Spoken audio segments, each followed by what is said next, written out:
I recruit for the field of agency recruitment, which is a sales job. The number one thing I look for in candidates is their desire to be successful in this sales job. And where does the desire lie? It lies in their money motivation. If someone tells me they're not motivated to make money, that money is not their first motivation, they should not do this job, because the joy of this job, the good times in this job are so fleeting and few and far between. The rest of this job is hard work. It's resilience. It's perseverance. It's working through all the difficult people that you're going to meet, working really long hours, doing all the KPIs, key performance indicators. You're not going to do all that if you don't have a genuine desire to be successful, because in my line of work, the base salary is really around anywhere from $40,000 to $80,000, even for very senior people.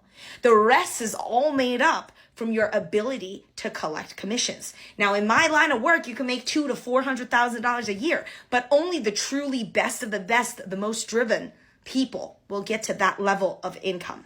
Everybody else says they want nice things. Everybody else says that money is important to them. And who doesn't like nice things? Those are very shallow reasons to be successful. The best salespeople have a very deep desire to be rich. And that richness comes from a big trauma from their lives. Something has happened to them. All the most successful people, there is a chip on their shoulder that is driving themselves to excellence. Perhaps it's the rich kid whose parents always expected so much of them, never believed in them, and they want to prove their parents wrong. Perhaps it's the middle class kid who was always average at everything and finally wants to be great at something. Perhaps it's the kid that grew up with nothing, saw all of their peers have all these nice things, live wonderful lives, start from scratch, start from the lowest rung, and they want to build themselves up to be very successful financially.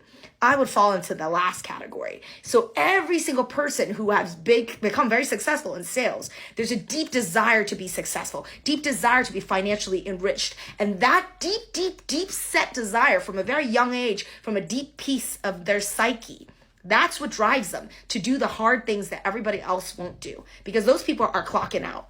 Not the people who are making $200,000 to $600,000 a year. Those people, their eyes are on the prize. And the big thing driving them is their deep set desire to be rich. So if you're interviewing for a sales job, do not be ashamed to talk about your financial drive. What drives you? Where does that financial desire come from? Because those are the stories that make a big impact with your interviewer.